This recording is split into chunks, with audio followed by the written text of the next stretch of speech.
ఉత్తరం, దక్షిణం అన్న తేడా లేకుండా టాప్ స్టార్స్ అందరూ నాన్ వెజిటేరియన్స్. వారిలో కొందరు వెజిటేరియన్స్గా మారారు. దాంతో వారిని వెజిటేరియన్ గ్యాంగ్ అంటూ పిలుస్తున్నారు.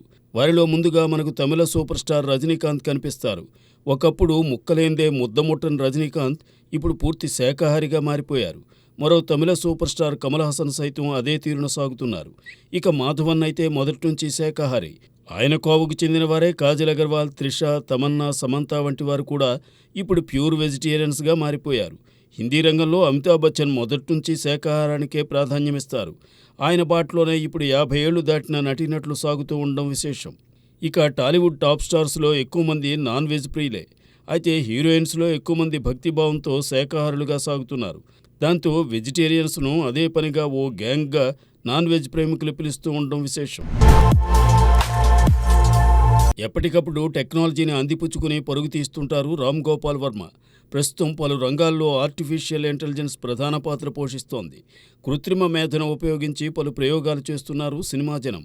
రామ్ గోపాల్ వర్మ తమ సంస్థ నిర్మిస్తున్న శారీ సినిమా కోసం ఏఐ జనరేటెడ్ సాంగ్ను క్రియేట్ చేశారు. అంటే ఇప్పుడు గీత రచయిత, సంగీత దర్శకులు, గాయనీ గాయకులు, సంగీత కళాకారులతో పనిలేదన్నమాట. ఏఐ యాప్స్ ద్వారా తమ సంస్థ నిర్మించిన సారీలో లవ్ ఇన్ ద రైన్ అంటూ సాగే పాటను రూపొందించారు. వాస్తవ సంఘటనల ఆధారంగా తెరకెక్కిన శారీ సినిమాలోని పాటలన్నీ ఏఐతో రూపొందినవే కావడం విశేషం. ఇందులో నాయిక్గా నటించిన ఆరాధ్య అందాల జాతరలో వర్షగీతం భలేగా ఉడికిస్తోంది. దర్శక ధీరగా సాగుతున్న ఎస్ఎస్ రాజమౌళి కెరీర్లో దాదాపు అన్ని బంపర్ హిట్సే. ఆయనకు పరాజయమే లేదు అంటూ ఉంటారు. కానీ ఆయన దర్శకత్వంలో కాస్ట్ ఫెయిల్యూర్గా సై చిత్రం నిలిచింది. శ్రీ భారతి ఎంటర్టైన్మెంట్స్ పతాకంపై ఏ భారతి నిర్మించిన సై చిత్రం 2004 సెప్టెంబర్ 23న విడుదలైంది. యువతను ఈ చిత్రం బాగానే ఆకట్టుకుంది. అయితే పెట్టుబడికి తగ్గ రాబడి చూడలేదు. అందువల్లే రాజమౌళి కెరీర్లో కాస్ట్ ఫెయిల్యూర్గా సైని చెబుతుంటారు. తరువాతి రోజుల్లో బుల్లితెరపై సై భలేగా సందడి చేసింది. నితిన్, జెనీలియా, శశాంక్, ప్రదీప్ రావత్, రాజీవ్ కనకాల, నాజర్, తనికెళ్ల భరణి ప్రధాన పాత్రధారులుగా రూపొందిన ఈ చిత్రంలో రగ్బీ గేమ్ కీలక పాత్ర పోషించింది.